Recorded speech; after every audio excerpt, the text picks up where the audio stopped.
Hoje você vai descobrir qual é a relação entre as redes do GPT, Claude, Gemini, DeepSeek, Qwen com um metrônomo. O que tem a ver um metrônomo com as redes neurais Transformer?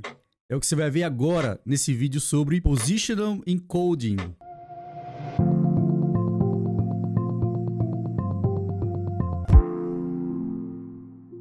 Muito bem, vamos entender então agora os embeddings de posição.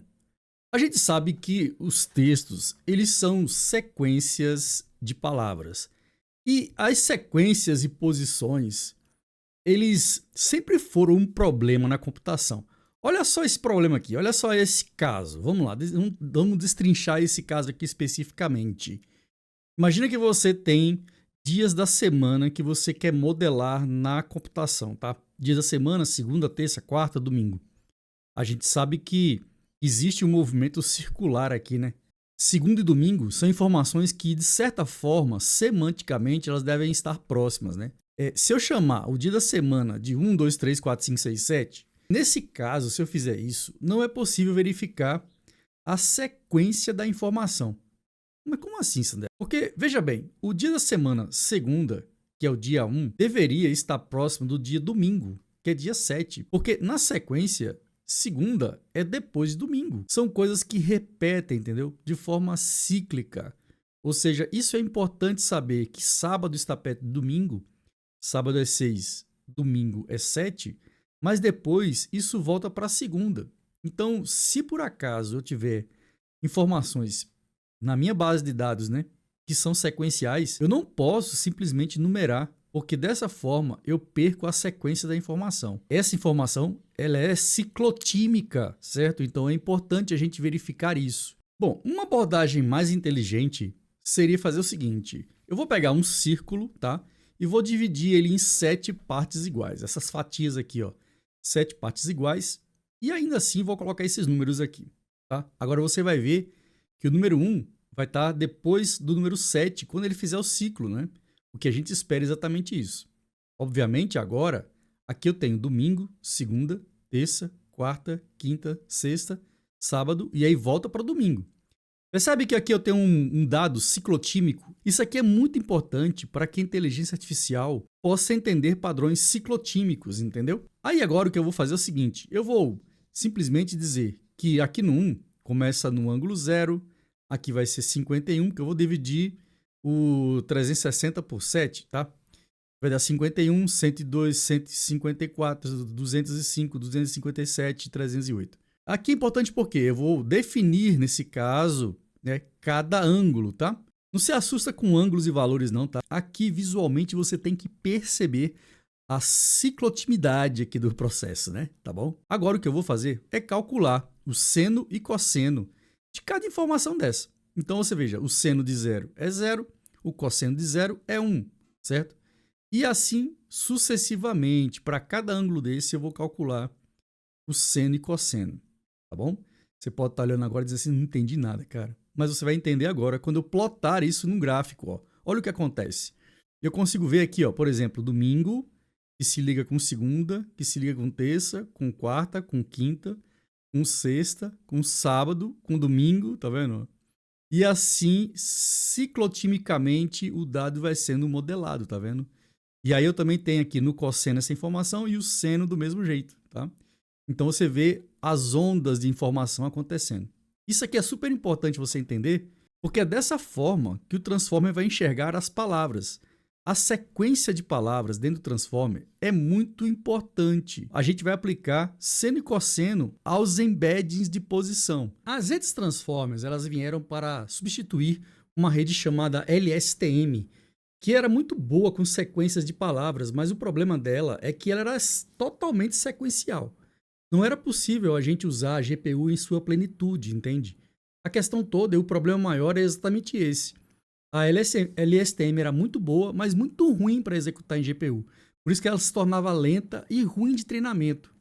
Então, os Transformers, eles vieram para fazer o seguinte: eu agora posso ter não somente mais uma GPU, mas várias GPUs processando. E aí os textos, eles podem ser processados, ou um texto ele pode ser processado todo em paralelo. E para que eu saiba aonde está cada texto, né, efetivamente, dentro de um contexto, e para que as GPUs possam processar, eu preciso saber em que sequência cada texto está. Por isso que eu preciso do Positional Encoding, ou os embeds de posição, entendeu? Então a gente vai aplicar seno e cosseno aos embeds de posição, tá? Agora, a primeira coisa a gente tem que saber, né? Onde estão esses embeds de posição. Vamos criar aqui, ó, vamos voltar um pouquinho naqueles tokens que eu dei anteriormente. Eu já te dei sorvete, te aquiete, menina, né? Eu tenho aqui, ó, 0, 1, 2, 3, 4, 5, igual eu tenho nos embeds de token, lembra disso? Então agora eu tenho um embedding que vai ser do mesmo tamanho dos embeds de token. Bom, você lembra aqui do TheModel igual a 6, né, anteriormente? Então a gente vai usar, né, esse 6 mais uma vez, porque foi o que eu fiz nos embeddings de tokens lá, né? Então eu vou ter aqui as posições 0, 1, 2, 3, 4, 5. Então agora vamos criar um índice, né, um I, que vai variar de 0, 1, 2, tá? TheModel, que no caso aqui é 6, dividido por 2 dá 3, menos 1 dá 2. Então vai variar, ó, 0, 1, 2, tá bom? Então é assim que acontece. Se o TheModel for, sei lá, 12.000 e tarará, você vai pegar o 12.000 e tarará, dividir por 2 e subtrair 1. Entendeu? Agora, vamos definir uma constante. Vamos definir agora essa constante importante, que é essa constante decay, certo? Essa constante, no artigo original, é um valor muito alto, tá? Esse decay vai fazer com que o nosso metrônomo, certo? Ele oscile de uma forma mais controlada e você consiga ver realmente o efeito metrônomo nos dados, tá bom? Bom, definido esses valores, nós temos aí o TheModel igual a 6, o decay, né, igual a 10.000.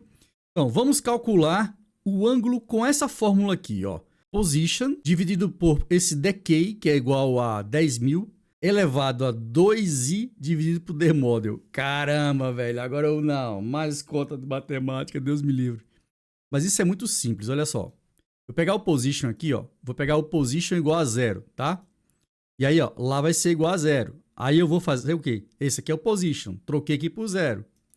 Decay aqui vai ser 10.000. Elevado a 2i dividido por TheModel. Então eu tenho 2 vezes 0 é 0, dividido por 6 vai ser 0. Então aqui vai ser 0. Entendeu? Super simples, né? Aí essa informação de 0 vai ser o ângulo. E aí, seno e cosseno deste ângulo, que vai dar exatamente 0 e 1. Então, as duas primeiras posições receberão esses valores, tá vendo? Simples, né? Nada demais. Aí agora eu vou calcular mais uma vez, ó.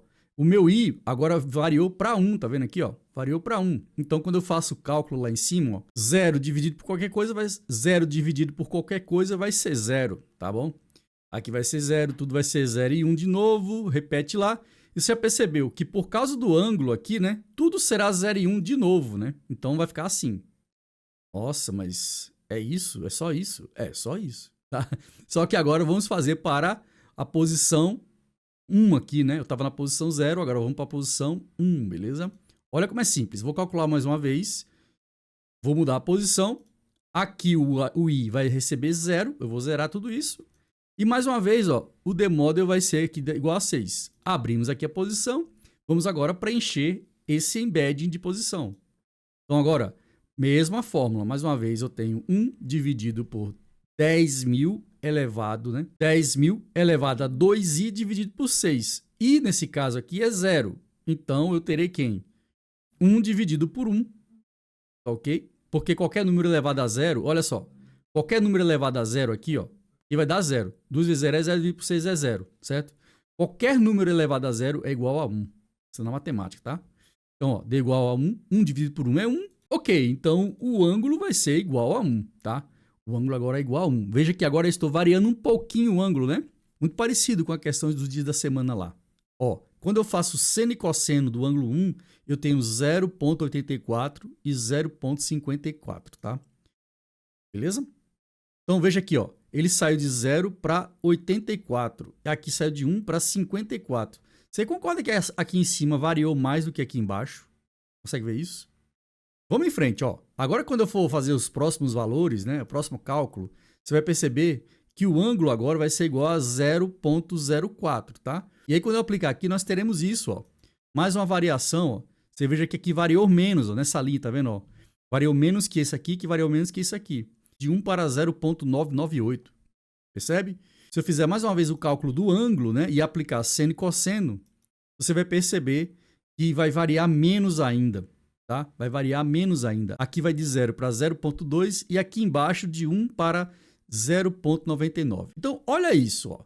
Aqui em cima eu variei de 0 para 0,84. Ele variou muito. E aqui embaixo ele variou de 1 para 0,999, variou quase nada. Percebe? Fica atento a esse comportamento, porque esse comportamento é o comportamento do metrônomo, igualzinho. Porque no metrônomo, se varia muito em cima, as posições em cima variam muito, e embaixo varia quase nada. Tá vendo aí no vídeo? Você vê as posições de cima, no ponto de cima do metrônomo, sai de um ponto para outro, se desloca muito. Já na parte de baixo do vídeo, você vai ver que o metrônomo não varia quase nada, é quase a mesma coisa, entende? E aí, quando você vai passar agora para a position 2, ó, nesse caso, tá? Você vai ver que a variação será ainda, né, continuará do mesmo jeito, ó, muito alto em cima, quase nada embaixo. E mais uma vez, muito alto em cima, quase nada embaixo. Mais uma vez, ó, muito alto em cima e quase nada embaixo. E muito alto em cima, quase nada embaixo. Isso aí vai variar bem pouquinho, né?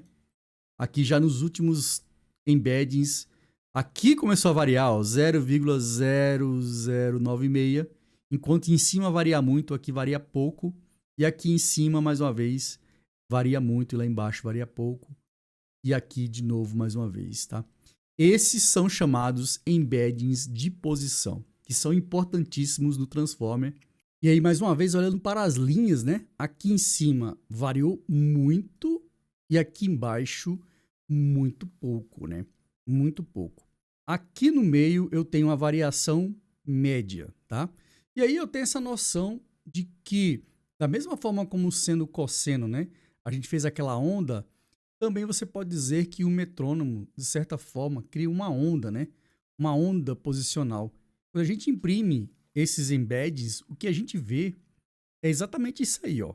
Esse aí é a impressão, a plotagem da variação dos embeddings de posição do Transformer. Olha que interessante você ver como é que uma tecnologia como o Transformer consegue aplicar uma técnica desse tipo, né, para poder jogar na GPU e aí ele poderia entender a posição das palavras, matematicamente falando. Isso é muito legal, né?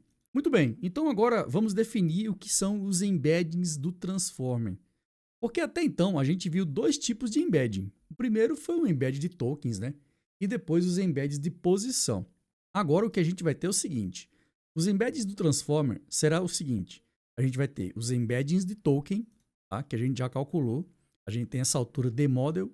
E também a gente vai ter aqui, ó, uma soma matricial com os embeds de posição. Essa soma é interessante porque é uma soma direta mesmo. Você vai somar este elemento aqui da ponta de cima com este elemento aqui, este aqui com este daqui, tá? E este do fim aqui, ó, vai ser somado com este do fim, tá? Então você tem aí, né, que com os positional encodings, tá? Junto com os embeddings de token, a gente vai ter os embeddings do Transformer. Ok? Então, isso aqui é interessante porque o que a gente vai ter, então, no final das contas, é uma matriz resultante que, de fato, são os embeddings no fim, né? E esses embeddings podem ser separados em GPUs diferentes para poder treinar. E olha que legal isso, né? Porque eu posso usar vários núcleos da GPU ou posso usar várias GPUs porque ele vai entender pelo meio matemático onde estará cada posição dos embeddings, entende? Onde estará a sequência das palavras. Isso aqui é importante. Então, no final das contas, temos aí esses embeddings do Transformer, que é a combinação do embeddings de token somado matricialmente com os embeddings de posição. Tá bom? Muito bem, é isso então. Eu espero que você tenha gostado desse vídeo. Continue com a gente na série Transformer. Um grande abraço para você e até a próxima.